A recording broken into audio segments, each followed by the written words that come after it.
여러분 안녕하세요. 권력의지와 영혼 해결을 근간으로 하는 니체의 초인 철학입니다. 오늘은 새로운 도덕 서판 20절을 하겠습니다.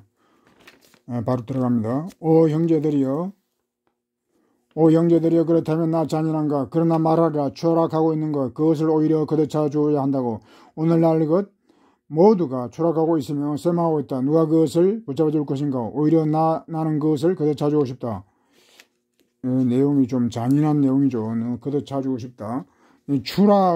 추락을 시킨다. 이런 말은 이렇게 하지만 니체가 그전에도 서문에서 몰락, 파멸 그런 얘기를 많이 했습니다. 그걸 꼭 파멸시킨다는 그런 것이 아니고 정신적으로 인간이 재탄생하기 위해서는 그런 어떤 밑바닥까지 내려가야 한다는 그런 의미로 이제 보면 되겠습니다. 잔인하다고 스스로 이제 이렇게 말했으니까 그 니체 철학 자체가 또 사랑의 철학이기 때문에 잔인한 거하고는 좀 거리가 멀죠. 그러니까 요 역설적으로 반어법적으로 해서 이렇게 표현했다고 봅니다. 오늘날의 것 모두가 말이 좀 이상하죠. 그러니까 그냥 모든 게 추락하고 셈하고 있는 모든 것, 그러니까 사람 모두와 이 것 사물이 이렇게 지금 합쳐져 있는데 좀 번역상 문제가 있는 것 같습니다. 그것을 붙잡아 줄 것인가? 그러니까 문명이라고 하는 것도 흥망성쇠를 하는 것이고, 그 흥망성쇠 민족이라는 것도 마찬가지고, 그 흥망성쇠 자연의 추나추동 그런 변화처럼 그런 측면에서 보면 또 그 쇠망해야 할 때 망하지 않으면 오히려 더 완전히 전멸하고 마는 그런 게 있기 때문에 그 역사든지 어떤 자연에서도 이런 그 흐름이라고 하는 것은 필요한 것입니다. 그리고 인간에게도 정신적으로 어떤 몰락해야 할 때는 몰락해야 되고, 자기를 극복하기 위해서는 어떤 그런 고난 이런 것들 다 이제 받아들여야 되죠. 그런 의미에서 이제 이렇게 이해를 하게 되었습니다. 쇠망. 돌덩이들을 가파른 10년으로 굴러떨어질 때 느끼는 쾌감을 아는가? 오늘날의 사람들 저들이 어떻게 나이 10년 속으로 굴러떨어지고 있는가를 보라. 그러니까 요 이제 굴러떨어지고 이런 쾌감이라고 하는 거, 요런 건 일단 수사라고 보면은 그러니까 니체가 요 이제 자꾸 이제 허무주의적 이런 내용들을 강조하는 이유는 그 허무의 어떤 인생의 그 밑바닥까지 한번 그것도 경험해보는 것도 이제 그 의미가 있다는 것입니다. 어차피 허무주의 세상이라고 한다면 허무주의의 어떤 극단, 끝까지 내려가 보라고 하는 그런 어떤 그런 간접 체험도 할 수 있겠죠. 그런 의미에서 이렇게 이제 자꾸 이렇게 좀 자극적인 용어를 쓴다고 생각됩니다. 굴러 떨어지는 그 쾌감. 이것도 반어적으로 봐도 되겠죠. 오 형제들아, 나는 보다 훌륭한 연주자의 등장을 알리는 하나의 서곡이다. 하나의 예인 것이다. 나의 예를 따라 나는 법을 가르치지 못한 자가 있다면 가르치라. 나는 법을 가르치지 못한 자가 있다면 가르치라. 보다 빨리 추락하는 법을. 그러니까 요 이제 연주자 등장 훌륭한 요거는 니체의 겸손, 니체가 겸손이라는 그 덕목을 부정하고 그러긴 하지만은 또 여기서는 자기 자신의 어떤 겸손이죠. 자신보다 더 훌륭한 어떤 그런 사람이 그런 인물이 등장할 수 있기를 바란다. 그래서 자기는 이제 서마의 서곡에 불과하다. 나의 선례를 따르라. 이제 자기 따르라면 이제 이런 얘기하는 것은 자기가 선구자로서의 어떤 그런 책임은 다 했다라고 하는 그런 또 자부심도 무도 있는 거죠. 그렇지만 자기 자신에 대한 겸손, 니체가 사실상 초인인데 불구하고 자기는 그러면 훌륭하지 않다는 거죠. 자기보다 더 훌륭한 사람이 연주자가 나타나서 초인의 길을 완성하라 이제 그런 내용이니까 좀 겸손의 그런 것이 담겨있다고 봅니다. 그러나 니체는 겸손에 대해서 겸손은 좀 어떤 비굴함, 자기 면책을 원하는 어떤 그런 비굴한 그런 태도가 이제 겸손이 있기 때문에 니체는 겸손에 대해서는 그렇게 긍정적으로 보지 않습니다. 그러니까 나는 법을 가르치지 못한다. 가르칠 수 없다. 그러니까 날 수 없는 사람도 있다 이 말이죠. 그러니까 사람이 낙타에서 이제 사자가 되고 아이가 되고 하는 그 과정에서 탈락하는 사람들이 어쩌면 더 많을 수도 있다 이 말이죠. 그러니까 낙타가 그냥 단순한 진화 진보 정도가 아니고 사자가 되기 위해서는 비약을 해야 되는데 그게 만만치가 않기 때문에 그런 것을 가르칠 수 없고 또 그런 것이 불가능할 경우에는 그때는 또 다른 길을 찾아봐야 되겠죠. 그러니까 되지 않는 길을 갖다가 모든 사람이 니체는 모든 사람에게 어떤 초연의 길을 가라고 그렇게 하면서도 이제 또 나중에는 그것이 과연 가능한가 이제 그런 회의를 가지고 여기서는 좀 이제 회의적이죠. 그러니까 갈 수 없는 도달할 수 없는 그런 경우에는 뭐 또 다른 방책을 찾는 게 낫다 이제 이 말이죠. 뭐 추락해서 몰락하라 그런 의미보다도 여러 길이 있기 때문에 그러니까 니체는 이 우주나 이 세계에 불필요한 존재는 아무것도 없다 그런 얘기를 많이 하기 때문에 모든 존재자는 다 자기 자리에서 또 이제 할 수 있는 일들이 있기 때문에 그 있는 존재 그대로만 또 근데 그대로도 완전할 수 있기 때문에 날지 못한다 하더라 해도 그것이 큰 전체로 봐서는 그게 그 문제가 되지는 않는다고 이제 그런 의미로 보면 되겠습니다. 여기는 좀 논란이 되는 그런 부분이기 때문에 이 정도로 해서 넘어가겠습니다. 21절은 전사의 위대한 전사 그리고 뭐 뒤에는 또 뭐 민주주의 이런 내용도 나옵니다. 전사라고 하는 것은 사자에 해당될 수도 있는데 그 이제 사자 용감한 사자라고 해서 용감한 사자를 사랑한다. 용감한 자를 사랑한다. 그러나 노련한 긍객이 되는 것만으로 그러니까 사자는 전사니까 긍객이라고 이렇게 이제 비유를 해줘. 긍객도 이제 싸우는 사람이니까 전사의 의미가 있습니다. 긍객이 되는 것만으로는 충분하지 않고 누구를 겨냥해서 칼을 휘둘러야 하는가도 알고 있어야 된다. 그러니까 뭐 용맹 요런만 가지고는 전사로서의 어떤 자격이 충분하지 않다 이 말이죠. 그러니까 지혜 누구를 적을 잘 어떤 지목을 해야죠. 어떤 적이냐 하는 그런 문제까지도 그러니까 분별력, 지혜 이런 것이 대단히 중요하다는 것입니다. 그러니까 용기 외에도 지혜, 그냥 간단히 지혜가 필요하다. 자신을 억제한 채 지나가는 것이 더 용기 있는 일인 경우도 있다. 한층 품격 있는 적을 아껴두는 생각이죠. 그러니까 뭐 아무 적이나 뭐 적이 아무에게나 전쟁을 하고 그래서는 안 되죠. 그러니까 그냥 지나치는 경우도 있고 품격 있는 적을 향해서만 이제 공격을 할 수 있다 해야 된다. 나 경멸스러운 적이 아니라 정화할 가치가 있는 적만을 가져야겠다.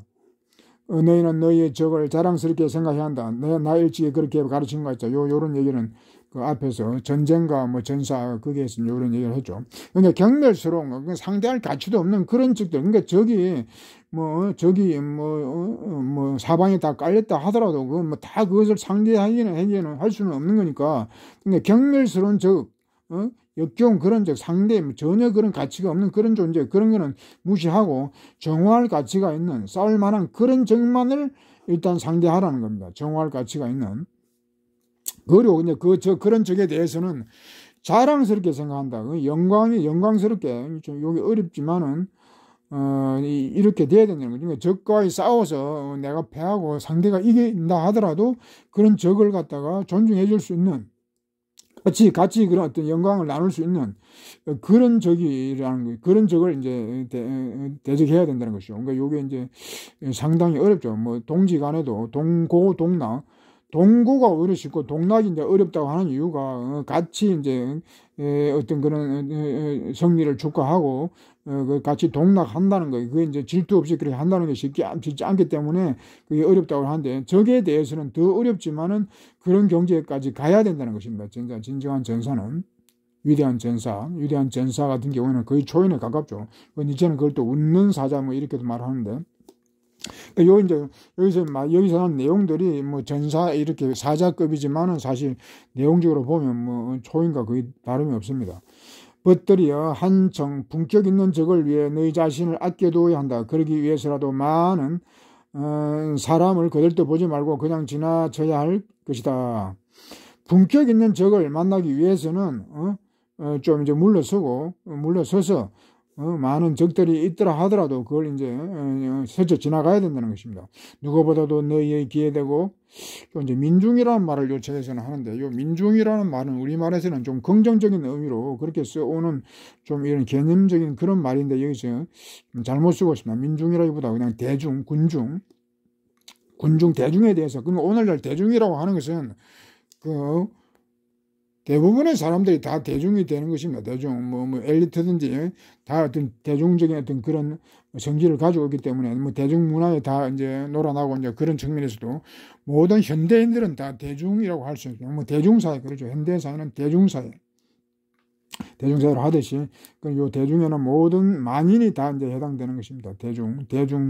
민중이 아니고 대중군중, 뭐 이런저런 이야기를 하는 그런 잡다한 것들, 이런 잡다한 것들은, 피하라는 것입니다. 스쳐 지나가라. 그러니까 요 이제 잡것들, 제가 잡것이라 했을 때도 요 잡것은 뭐 일반 그런 잡것이 아니고, 뭐 엘리트를 다 포함해서, 뭐 권력의 잡것, 뭐 문필의 잡것들, 그런 얘기 하는데, 뭐 어떤 그 지배 계급 그런 것조차도 이제 뭐 전문가 이런까지도 다 저는 이제 잡것으로 봅니다. 뭐 천민, 그전에 천민이라고 그랬는데 그런 잡것들 이런 것은 그냥 무시하라 그 말이죠.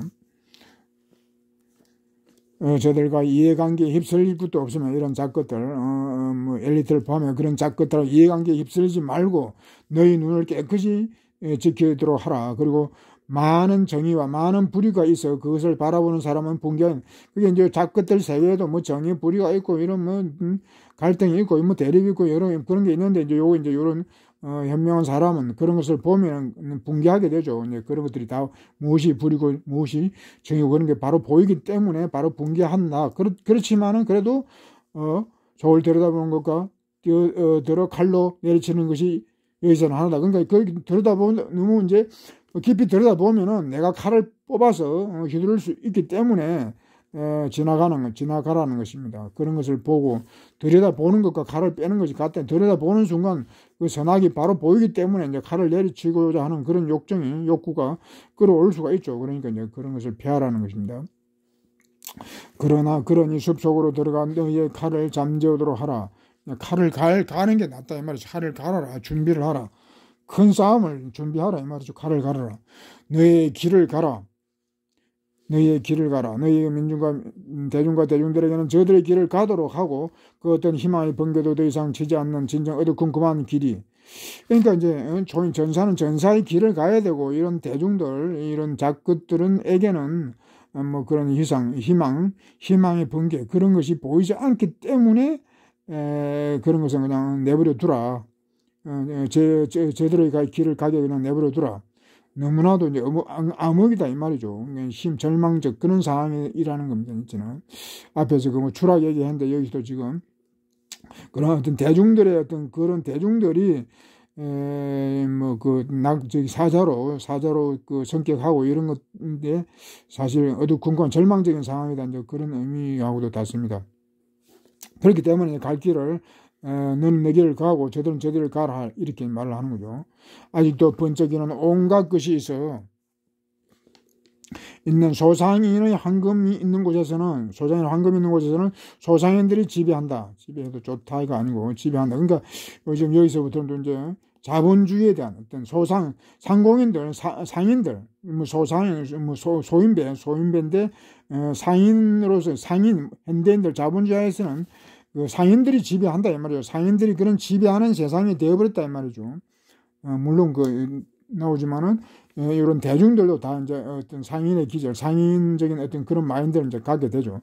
모든 이 세상을 현대 세상을 지배하는 것은 뭐 재벌이든 뭐 소상인이라 했지만은 다 재벌 이런 그냥 소인배다 이 말이죠. 상인인데 소인배. 그러니까 재벌도 다 포함되는 그런 사람들이 현대를 지배한다 이 말이죠. 그러니까 어두컴컴하고 희망도 없다 이런 말입니다. 왕들이 지배하는 시대는 지나갔다. 오늘날 스스로를 일컬어 민중이라고 하는 자들은 왕을 모실 자리가 없고 이제 민중도 아니고 계속 이제 민중이라고 나옵니다. 민중이라고 하는 자들은 왕을 모신다기보다도 뭐 왕이 될 자격이 없다 이렇게 하는 것이 낫겠습니다. 왕이 다른 세계는 왕이 될 자격이 없다 그렇게 되어 있습니다. 보라 대중들이 어떻게 소상인처럼 처신하는가를 저들은 아직도 온갖 쓰레기를 뒤져 작디 작은 입속이 있으면 주워 모으려 한다. 소상인처럼 그러니까 대중들도 다 이제 상인이 되어가지고 상인처럼 그렇게 이제 화폐만 밝힌다 이 말이죠. 그러니까 화폐 그러니까 이익을 그렇게 챙기는데 뭐 이런 쓰레기 더미도 뒤진다는 것입니다. 그러니까 쓰레기 요 정도는 약하죠. 요 정도는 약하고 이런 좀 엘리트 같은 그런 어떤 잡것들은 뭐 이루 말할 수 없는 그런 어떤 아주 흉악한 사악한 그런 것으로 이제 그런 어떤 이익을 꿰차고 그런 것이 많다 이 말이죠. 그리고 이제 이런 민중들을 갖다가 착취하고 그 흡혈귀처럼 그렇게 약탈하는 그런 것도 많죠. 그러니까 기생충이라고 할 수 있는데 그 민중에 달라붙어 가지고 그 기생충처럼 그렇게 피를 빠는 그런 족속들이 또 많이 있는 것입니다. 그러니까 또 그런 족속들이 이 사회를, 자본주의 사회를 지배하고 있다 이 말이죠. 그러니까 니체는 여기뿐만 아니라 여러 가지 이제 요 책에서 보면은 반자본주의라고 하는 그런 성향이 확실하게 드러납니다. 이런 상인 이런 것을 경멸적으로 이렇게 표현하는 것들. 옛날에 산업공상이라고 그러는데 지금은 뭐 상인들이 그냥 최고의 어떤 그런 지위, 최고의 상위에 들어앉아가지고 이 세상을 지배하는 그런 자가 되었다 이 말이죠. 이것은 정말 뭐 잘못된도 아주 크게 잘못됐다고 봅니다. 저들은 서로의 동정을 살피며 이제 잡것들이죠. 잡것들. 동정을 살피며 서로를 탐지한다. 근데 이건 뭐 동정을 살피고 이런 게 뭐 좋은 의미가 아니고 이제 서로 감시하는 거죠. 이게 서로를 불신해가지고 감시하고 염탐하고 이제 그렇게 한다는 겁니다. 그렇지만 겉으로는 선량한 이웃관계라고 이렇게 말을 한다 이 말이죠. 선량한 이웃관계, 설린이라고 그러죠. 나 여러 민중 위의 주인으로서 군림하고자 한다.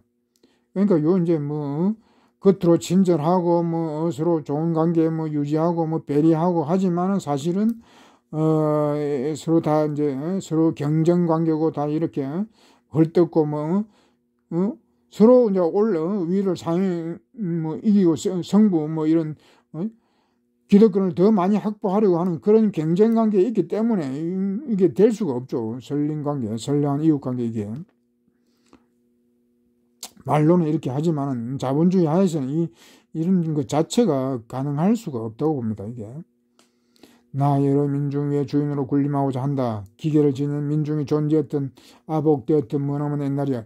과거에는 그러니까 니체는 과거에는 이런 좀 이상적인 민중 위에서 주인으로 군림하는 요 이제 뭐 이런 정치 체제가 어떤 것인지는 자세하게 니체가 지금 안 나와 있는데 하여튼 민중 위의 주인으로 군림하는 민중이 있다. 요 말은 그러니까 민중들이 어떤 그런 정치적인 주권적인 어떤 그런 의식을 가지고 정치에 참여하는 뭐 그런 게 있었다 이 말이죠. 그러니까 고대 그리스 같은 경우에는 이제 시민에 제한되긴 했지만은 전 민중이 아니고 자유시민에 제한되긴 했지만 어떤 직접 민주제 그런 게 있기 때문에 이제 그런 것을 지금 염두에 두고 하는 것 같습니다. 하여튼 그런 민중들이 일단 시민들이 나라의 어떤 주인으로서의 그런 역할과 그런 걸 했다 이 말이죠. 그런 시절이 있었다 이 말이죠. 근데 오늘날은 민주주의라고 하면서 이제 이 내용이 이제 반민주주의에 해당되는데 민주주의라고 말은 하지만은 사실 민중들이 그 주체가 되지 못하고 주권자로서의 역할을 못하기 때문에 이것은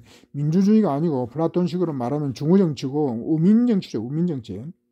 그러니까 민주주의를 하기 위해서는 좀 민중들이 깨어나가지고 정치적으로 의식을 갖고 상시적으로 언제든지 그 정치에 참여하고 이렇게 저항하고 해야 되는데 단지 선거 때 그냥 반짝 몇 년에 한 번 그 선거 때 그 선거권 행사하는 걸로 그걸로 이제 주권 행사를 다 했다 이렇게 하고 다 포기해버리기 때문에 그래서 루소는 이제 선거만 끝나면 다시 노예로 돌아간다 해서 이제 그 민주주의에 대해서 루소도 이제 많이 비판적으로 했지만은 민주주의라고 하는 것이 사실 말로는 이렇게 뭐 멋진 말이지만은 그것이 이게 계몽된 각선된 그런 민중이 전제되지 않으면 이거는 뭐 100% 우민정치고 독재 파시즘 전체주의로 빠질 수밖에 없는 그런 대단히 위험한 제도라고 생각됩니다. 왕정보다도 아까 왕정 얘기 나왔는데 왕정보다도 민주주의가 오히려 더 못할 수가 있는 것입니다. 지금 우리 사회에서 지금 전체주의가 다시 이제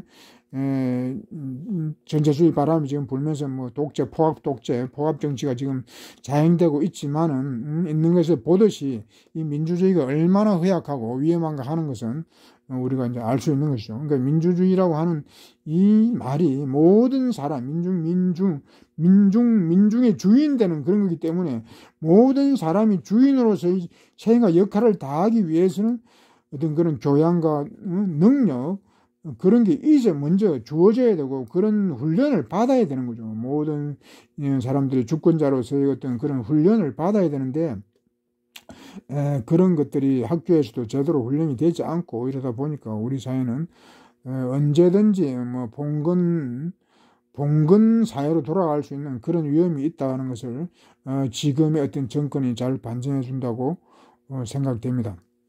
민주주의는 참 이것은 많이 가꾸고 모든 사람들이 노력을 해서 이렇게 성장을 시켜야 됩니다. 불구하고 우리는 민주주의를 성취했다는 어떤 그런 자만에서 지금 계속 민주주의가 후퇴를 하고 있는 게 아닌가 싶습니다. 형제들이 그 까닭은 최선의 자가 다스려야 하며 또 더없이 뛰어난 자는 다스리고 싶어하기 때문이다. 이하는 다른 가르침이 설파되는 거 그런 것에서는 더없이 뛰어난 자가 존재하지 않는다. 그러니까 최선의 자, 뭐 최선은 다른 여기서 이제 니체의 어떤 그 정치는 이상적인 정치는 최선의 자라고 했으니까 뭐 어떤 플라톤의 어떤 그런 철인 정치 또는 동양에서 뭐 공자의 어떤 군자 인정 뭐 그런 걸 연상시키는 거지만 하여튼 요 민주주의에 어떤 문제가 많다는 거 옛날부터 플라톤 시대부터 민주주의에 대한 비판이 있어 왔는데도 불구하고 지금까지 민주주의가 이렇게 시행되고 있지만 전혀 그에 대해서 보완되지 않는 전혀 고장난 그런 민주주의를 가지고 지금도 이렇게 끌고 가는 것은 분명히 문제가 있고 니체가 이렇게 지금 민주주의를 비판하면서 최선의 자가 다스려야 한다 이런 말을 하는 것은 이게 뭐 또 나쁘게 읽히면 나쁘게 읽힐 수도 있지만은 하여튼 대안을 니체가 이렇게 생각하고 있다는 것입니다. 우리 하여튼 민주주의 고장난 민주주의를 우리는 그에 대한 대안을 우리도 지금 모색을 해야 되겠죠. 그래서 이제 최선의 자가 다스려야 되고 그리고 이제 그런 자는 다스리고 싶어 한다. 그러니까 민주주의가 이제 제대로 되려면 모든 사람이 만인이 다 주권자가 되려고 그렇게 노력해야 되는데 주권자가 되려는 그런 의지 자체가 없죠. 의욕이 없죠. 그 주권이란 말이 주인된 권력이라는 말 그런 뜻이기 때문에 뜻인데 그럼에도 그 누구도 그런 권력자가 되려고 하지 않는다 이 말이죠. 주권자가 되려고 하지 않기 때문에 이제 문제는 욕망이 없는 거죠. 정치적 욕망, 야망. 그래서 니체는 이런 것을 이제 긍정적인 권력 의지라고 하는데 이제 권력 의지가 없다 이 말이죠. 니체는 권력 의지라는 것이 본능적으로 누구나 가지고 있다라고는 했지만은 그게 잠재되어 있다 하더라도 발현되지 않으면 아무 소용이 없는 거죠. 그러니까 이렇게 다스리고 싶어하는 이런 욕망, 의지를 갖다가 가져야 되는데 우리 사회는 그런 의지 자체가 민중에게는 그런 의지 자체가 없다고 보여집니다. 그래서 민주주의는 갈 길이 상당히 멀지 않은가 그렇게 생각됩니다. 22절에서는 노동하고 노동 초인 여러 가지가 나옵니다. 노동에 대한 그런 비판이 되겠습니다. 저들이 그저 빵을 얻기라도 한다면 슬픈 일이로다 무엇을 향해 저들은 외쳐댈 것인가 생계유지 그것이 저들의 진정한 오락이거늘 그러니 저들이 힘겨워하는 것은 당연한 일이고 그러니까 이 노동자들이 옛날부터 그 로마 시대부터 빵을 달라 빵과 쓱것을 달라 오락을 달라 옛날부터 이제 그런 말이 있었죠. 그리고 현대로 와서도 빵이 아닌 빵을 달라 자유를 달라 달라 이런 이렇게 외쳐대고 했는데 그것을 다 거저 준다면 공짜로 그런 것이 다 제공된다면 그러면 어떻게 되겠느냐? 난감하죠. 이렇게 되면 그러니까 고작 그 사람들이 요구하는 것이 빵과 오락인데 그런 것이 다 공짜로 주어지면 이제 그때는 더 이제 불행이 올 수도 있죠. 그 남는 시간을 이제 어떻게 할 것이며 큰 문제가 된다 이 말이죠. 그래서 힘겨워하는 것은 당연한 것이다. 이제 요 말은 하는데 그렇다 하더라도 요 뒤에 내용까지 보면은 이게 이제 낙타적인 삶입니다. 낙타적 삶. 저들은 낙타의 그 노동을 이제 그 노예 노동이라고 하는데 이건 노예 노동도 이제 힘든 거죠. 힘겨워하는 것은 당연하다. 저들은 맹수다 이 말이에요. 맹수. 맹수다. 저들이 일이라고 일컫는 것에는 여전히 약탈이, 벌이라고 부르는 것에는 여전히 계략이 들어있다. 그러니 저들이 힘겨워하는 것은 당연한 것이다. 그렇지만 이 뭐 노예 노동이든 뭐든 간에 그 힘든 이유는 노예는 이런 어떤 계략에 의해서 계략에 의해서 시달린다는 것입니다. 자기의 자발적인 그런 노동이 아니고 어떤 뭐 여러 그 업무라고도 할 수 있죠. 뭐 요즘 그런 노동도 니체 입장에서는 니체 경제에서는 그런 이런 업무라고 할 수 있는 게 그게 이제 노동은 뭐 신성하다 뭐 요런 뭐 주장을 하면서 노동이 뭐 삶의 모든 것인 것처럼 노동하는 것을 그렇게 지금 말을 하는 사람도 맞죠. 자기 하는 노동 인생이 전부 다 뭐 신성하고 거룩하고 뭐 그런 식으로 이게 신비화되고 함으로 해서 이제 더 이제 노동의 모든 것을 걸고 노동에 중독이 되면서 이제 인간이 자기 자신을 잃어버리는 이런 황당한 사태가 이제 나오는 거죠. 인생을 고해다 뭐 그런 말, 인생은 고통이다 그런 말을 많이 하지만은 또 인생이 뭐 그게 진리도 아닙니다만은 그래도 인생이 너무 또 쉽다고 그래도 그것도 문제죠. 인생이 너무 쉽다고 그러면 그거는 뭐 시세에서 또 그것도 문제가 되니까 인생이 어떤 그런 고통을 니체는 이제 그걸 기쁨으로 정할 수 있고 뭐 또 그 보람 이런 걸 주기 때문에 그 뭐 현상적으로는 고통이 많이 있지만은 그래도 그것은 충분히 인간이 감당할 수 있을 것입니다. 그렇다면 저들은 한층 뛰어난, 한층 섬세한 역량, 한층 사람을 닮은 명수가 되어야 한다. 사람이야말로 더없이 뛰어난 명수니. 그러니까 요거는 낙타고, 여기 이제 사자가 됩니다. 사자. 한층 뛰어난, 그렇게 이제 그런 노동을 할 바에는 사자로 이제 격상해서 더 영리하고 섬세하고 뛰어난, 그런 사람을 닮은 명수가 되라 이 말이죠. 낙타는 사람하고는 거리가 멀다는 얘기고, 이제 사람이 이제 요는 이제 상당히 긍정적인 그런 것인데, 요 보면은 장점들을 빼앗았다. 지금 사람이 이렇게 뛰어난 명수, 사람이야말로 뛰어난 명수가 된 이유는 동물들의 어떤 장점, 그러니까 장점을 강탈했다. 장점을 획득했다 이 말이죠. 그래서 이제 요런 것이, 그러니까 사실 인간의 어떤 미덕, 도덕, 플라톤의 사주덕, 지혜, 용기, 절제, 정의, 요런 것뿐만 아니라, 사랑, 희생, 헌신, 요런 것들이 다, 그런 것들이 동물에도 다 그런 미덕을 가지고 있기 때문에 인간은 동물과 경쟁하면서 그런 것을 다 획득했다는 겁니다. 승리한 거죠. 그러니까 인간이 원래는 동물보다 훨씬 못한, 보잘것없는 나약한 그런 존재였는데 망물의 영장이 되기까지는 동물들에 의해서 그런 미덕들, 덕목들을 다 쟁취했다는 것입니다. 경쟁하면서, 그게 이렇게 쉬운 일 아니죠. 그게 저절로 그게 되는 것도 아니고, 경쟁하면서, 희생당하면서, 동물과 싸우면서 인간이 승리를 했기 때문에, 그것은 뛰어난 거죠. 그러니까 사람이 그렇게 살아왔기 때문에, 여기서 이제 도약이 되는 거죠. 사자로서. 그러니까 낙타 단계에서는 이렇게 못했지만은, 사자 단계에서는 인간은, 이렇게 동물을 능가하는 만물의 영장이 되는 그런 단계까지 왔다는 것입니다. 그래서 뛰어난 맹수다. 사람이야말로 사람보다 더 뛰어난 맹수가 없다 이 말이죠. 동물의 모든 미덕들, 모든 장점들을 다 인간이 획득했기 때문에 동물 세계에서는 인간이 최고다 이 말이죠. 그것은